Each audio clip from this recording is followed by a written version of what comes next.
understand the desire to deter guys from going there. I once saw a guy in a dog costume wearing a Udonis Haslem jersey there. They let you in? They did. What were you wearing? I was wearing, you know, button-down shirts and stuff that made me look more like a business conference than a club attendee, but Udonis Haslem. Never forget him. Did you really do that? I did. But Bomani, let's start with an update on Colin Kaepernick. Because Adam Schefter says he is not convinced that Saturday's Kaepernick Combine is actually going to happen. Kaepernick's reps were expecting the NFL to tell them which execs and coaches have RSVP'd, but an NFL source says that was never promised. Meanwhile, Kaepernick's friend, Panther safety Eric Reed, he called the scheduling the workout for this Saturday, quote, disingenuous and a PR stunt, because teams are busy traveling and scouting and prepping for Sunday. So, Bo, do you think Kaepernick should show up? Yeah, I mean, the likelihood of any workout involving owners and general managers and head coaches for him is not going to happen. It's just a little bit too hot. Nobody wants to be seen going in there. If he wants to play, and it seems that he wants to play, it also sounds like there will be some teams that are going to be there. And then it's probably in his best interest to go. I'm not as sure that this is a sham as everybody else is. It can be very difficult with people like this to tell when they're being malicious or when they're simply being incompetent. And this reeks of incompetence to me more than it reeks of malice. Motive is really hard to discern here, but all we are left to do really is judge actions. I'm big on judging actions and not motives when the motives are not clear, even if malice and incompetence tend to entangle themselves in that way. And what they seem to be doing here is saying, hey, there are some exit ramps if you don't want to go to this thing.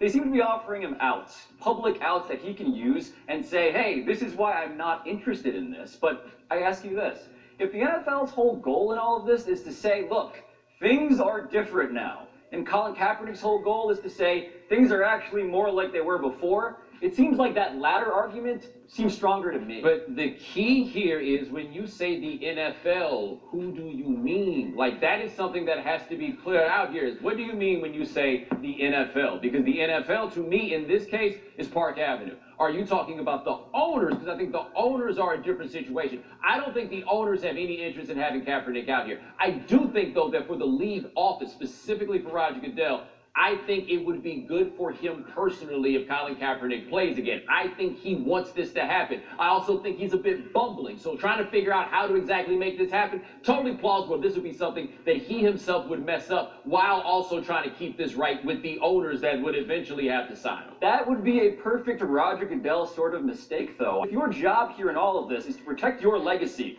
first and foremost, most personally, most cynically, how is it that we wind up at a place where someone could look at this tryout and think to themselves, I don't know if they're being fair to the guy who only wanted to try out. That seems very, very strange and inexplicable to me. Yeah, but I mean, they don't seem fair because we don't trust them. Credibility is like insurance. You don't need it till you need it. Now to tonight's NFL game, Steelers-Browns.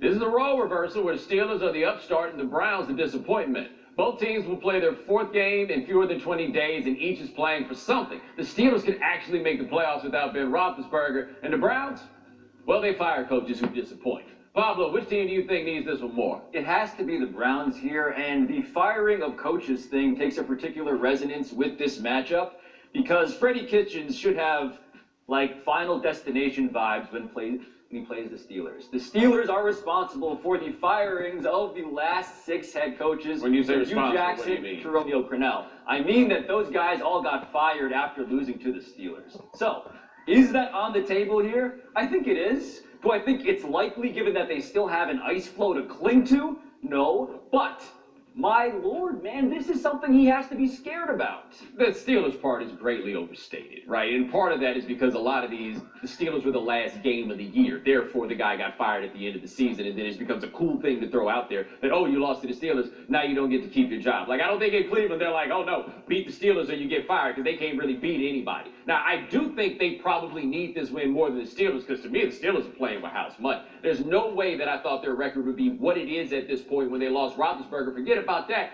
They won a game with a dude named Duck. I don't remember anything about that dude other than they said that they called him Duck, and they are where they are. But if I say the Browns need this bad, need it for what? Like, do I think they're going to make the playoffs? No. Will this be one more win maybe that they have to feel good for right now, but then ultimately they're going to miss the playoffs and still be a disappointment? Probably. But what you said about the Steelers is so right, because they not only lost Roethlisberger, they lost Antonio Brown and Le'Veon Bell, and Mike Tomlin looked like a guy who was sitting on an extremely warm seat. And what does he do instead? He has a defense step up led by Minkah Fitzpatrick, and I did not think a defensive back could have the impact that Minkah Fitzpatrick has had on this Steelers defense. But now they have those 8 first-rounders, and they have won 4 in a row, and they look like they're on their way to maybe the postseason. You can have that impact when the last guy stunk, right? Like, that is one great way to have an impact, is just be better than who you replace.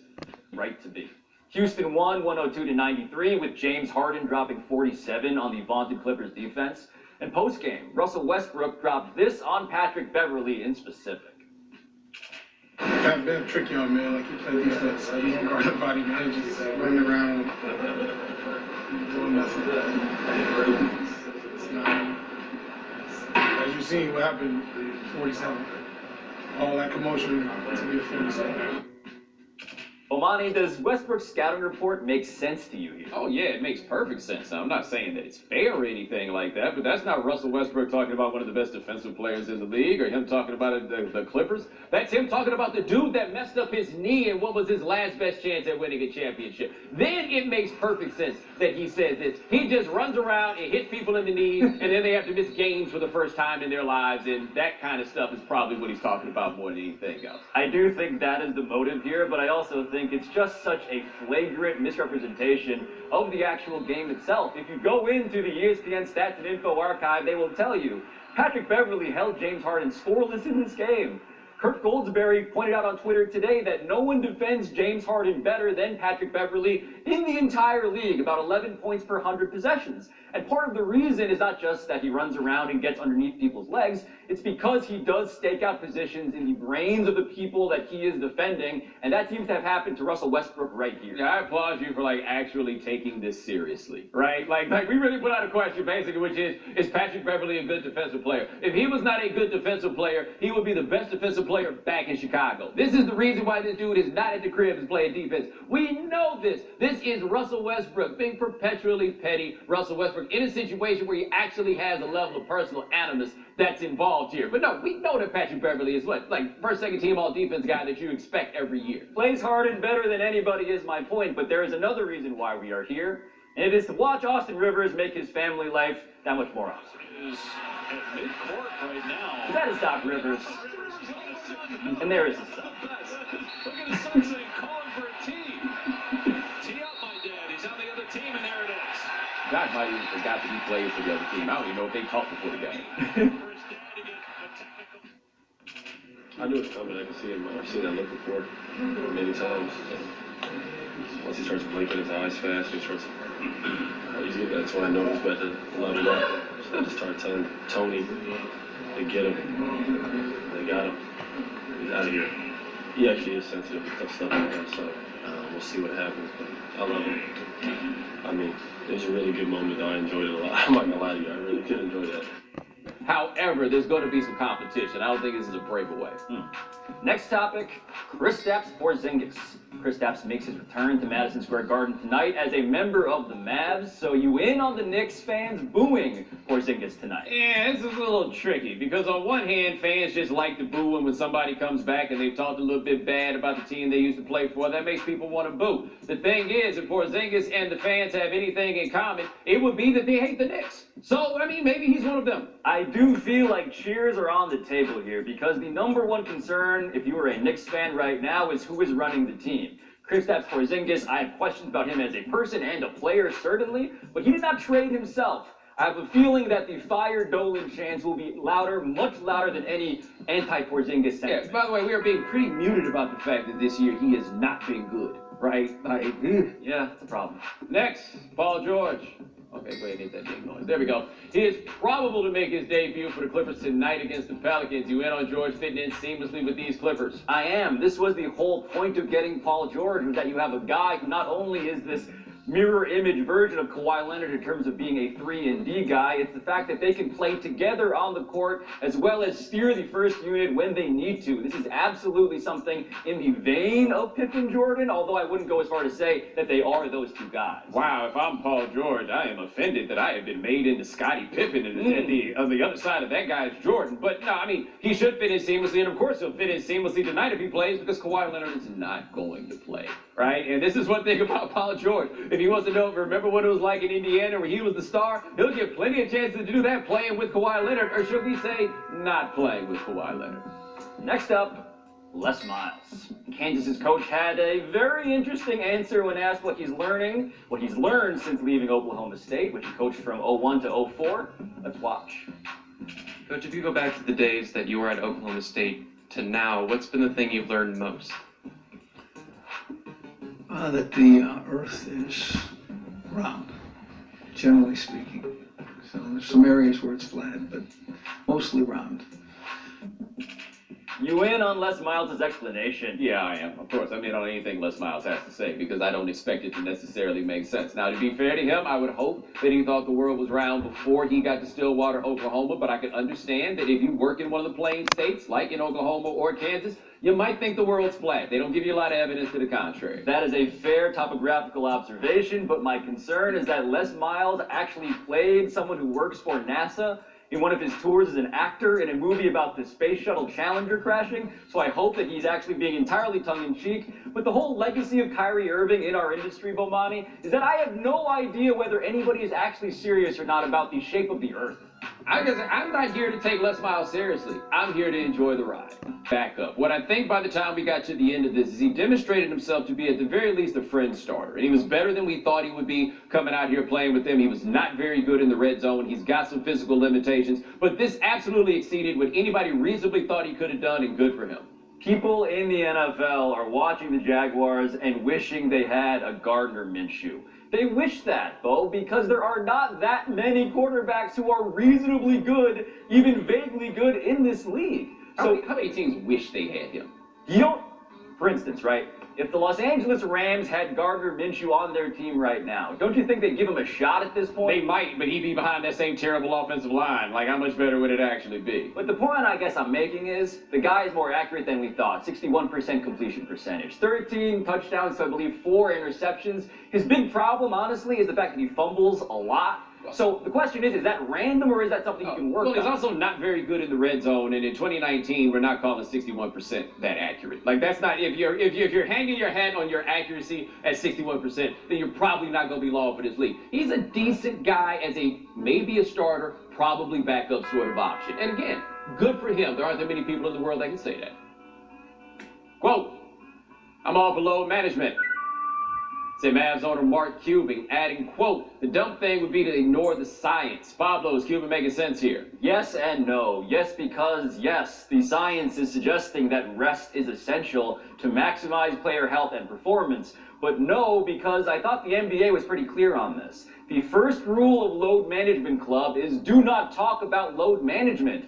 The second you put a label on this thing, it becomes toxic and a problem. If you just do it without acknowledging it, maybe you can slide under the radar. But also, to be fair here, when talking about the science, logically it's understandable why not playing all those games would be better for some guys, but the science is not conclusive here. It's not going all in one direction. There are different people that have different ideas as to whether or not this is actually happening with helping with preventing injury. So there's that part. Here's the other thing about Mr. It would be dumb to ignore science. How about you just shorten the season by about 10 games a year? That would probably help a lot. You think Mark Cuban's so dedicated to some science that he's willing to cut into the money that he's making? Oh, no, no, no. His allegiance to science is very much so tied to his allegiance to his money. And don't act like you're that much smarter than everybody else. There is a 0% chance that Mark Cuban wants fewer games. You are right about that.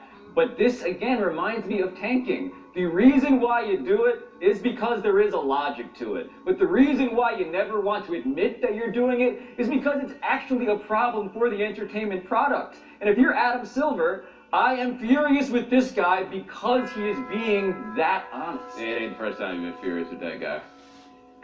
2. Because that is how many games Memphis center James Wiseman played while suing the NCAA before withdrawing that lawsuit and being declared ineligible earlier today. This all stems from that $11,500 Memphis coach Penny Hardaway paid to move his family to the city in 2017. So Bomani, Wiseman's lawyers are confident that the NCAA will render a fair decision for him and for Memphis. So are you as confident? I am kind of confident in that, and the reason that I am is this feels like something that was discussed before it was done. Like, okay, let's go ahead and get this settled. Memphis would love to have the fight. Wiseman would love to have the fight. The president of the university, maybe not so much. The NCAA, I don't know if they're built to withstand a fight right now. So I would guess that Wiseman probably sits 10 games. And what the NCAA does is they don't hold it against Memphis that they knowingly played this ineligible dude for 2 games, because that's where they could drop the hammer. Yeah, my first reaction to this update was sadness because I wanted to see someone challenge the NCAA in a way that we really have never seen before. That group waffle at some point, because this I think you would actually enjoy. Yeah, I believe. I'm just unfamiliar with it. And number 1 on the dessert category, the US of A, followed by France, because they don't care if they die of a heart attack or not. Highly questionable.